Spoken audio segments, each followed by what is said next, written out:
Hi everyone, welcome to Piscator UK. I'll show you how to get started on your fishing journey and to help you catch more fish. Have you ever arrived at a beach and wondered why some days the fish seem to be everywhere and other days it seems completely dead? Many sea anglers focus on tides, bait and tackle, where experienced sea anglers focus on the biggest reasons that affects shore fishing. Wind. Let's get started and why wind matters. Wind is the biggest driving factor for change that affects sea fishing from our coastline. More than tide, more than bait choice, and more than the rigs we use. The wind strength and wind direction affects our choice of which marks we fish. Usually this choice is based on our own comfort. I hear it all the time. The wind's in our face, the waves are too big, it's too rough. The fish don't care about any of that, and yet many of us head for sheltered marks rather than fishing marks where the fish are more likely to be because of the wind. When you understand wind, you understand where the food goes, and when you understand where the food goes, you know where the fish are more likely to be. Fish respond to direction, duration, and energy the wind puts into the sea, wind being the single biggest energy force that moves water outside of the tide. When the wind blows consistently, it changes the seabed from the shore. That matters more than anything else. You can't move the fish to you. You need to respond to the wind like the fish respond to the change. Some marks we choose can be difficult to get to. Maybe it's a bit of a trek or a climb down. Maybe the mark is quite tight with limited space to cast. Maybe you have loads of gear with you. It's not easy to pick up your gear and walk to the next mark. All this can be avoided when you understand what the wind is doing, where the fish might be, long before you decide what mark to fish. Let's talk about wind direction and explain how that helps you. Onshore wind. Onshore wind pushes water towards the shore. This water is pushing plankton, bait fish and oxygen towards the coastline. That water has energy in it from the wind, and that energy eventually hits the seabed at different times depending on the amount of energy is in the water. As that energy hits the seabed, it disturbs the sand, gravel, mud and even moving rocks. This exposes worms, shellfish, dislodges crabs, other crustaceans and small bait fish. This can start a feeding frenzy. That's why after a few days of onshore wind, fish that we target move closer to the shoreline to feed on that food that has been made readily available with the disturbance of the seabed. That's why we need to fish closer to the shore, and often much closer than we think, sometimes only 30 yards out.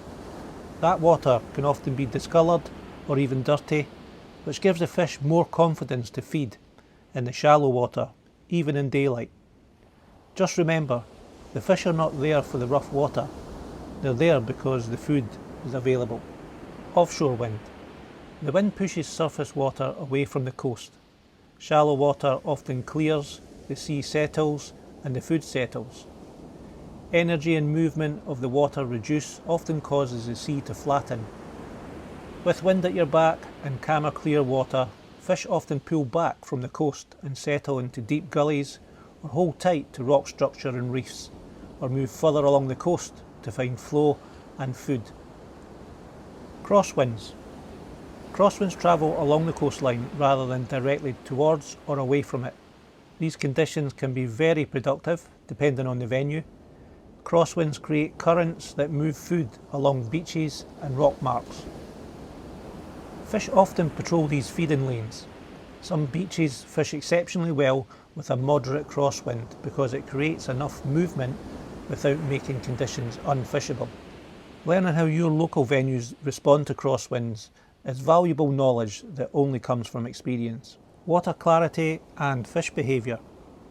One of the biggest effects of wind is water clarity. After several days of strong onshore winds, the sea often becomes coloured and slightly murky. Many beginners think dirty water is a bad thing. In reality, species like bass often love coloured water. Reduced visibility allows predators to hunt more effectively while feeling less exposed. On the other hand, crystal clear water can make fish cautious, especially during daylight hours. This is why some sea anglers experience excellent fishing after a storm.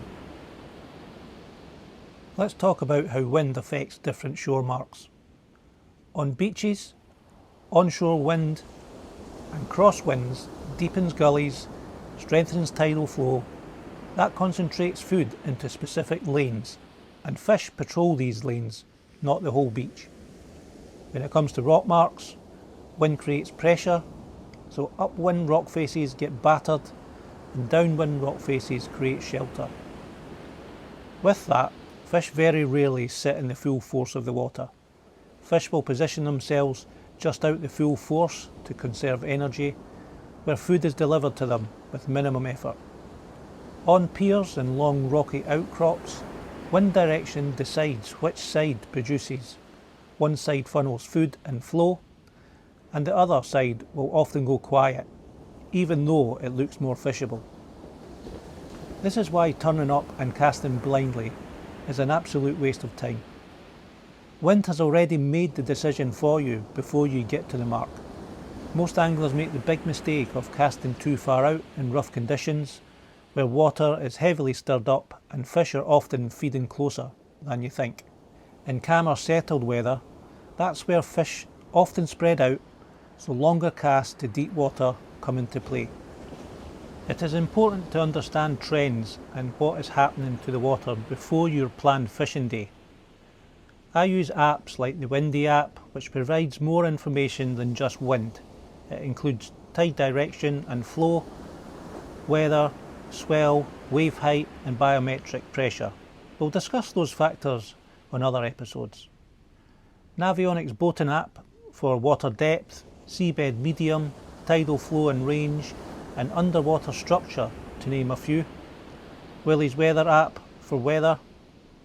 It's important to check these apps 3 to 7 days prior to you going fishing, and consider more than wind direction, not just speed. Ask yourself this question: where has the wind been pushing the food? That's where you need to start looking for fish. So the question isn't, is it windy? You should be asking yourself, what has the wind been doing to the coastline? This video is not to tell you that you only need to go fishing in rough weather. Most of the time our passion for fishing comes before common sense, where we just want to go fishing. Hopefully this video will answer the first question, why you have good days and bad days fishing. When you understand what the wind has been doing before you go fishing, that will answer that question. Check out this video to help you further. If you like this video, give it a thumbs up, and if you want to see more, consider subscribing and hit the notification bell so you don't miss a thing. Tight lines, happy fishing, and thanks for watching.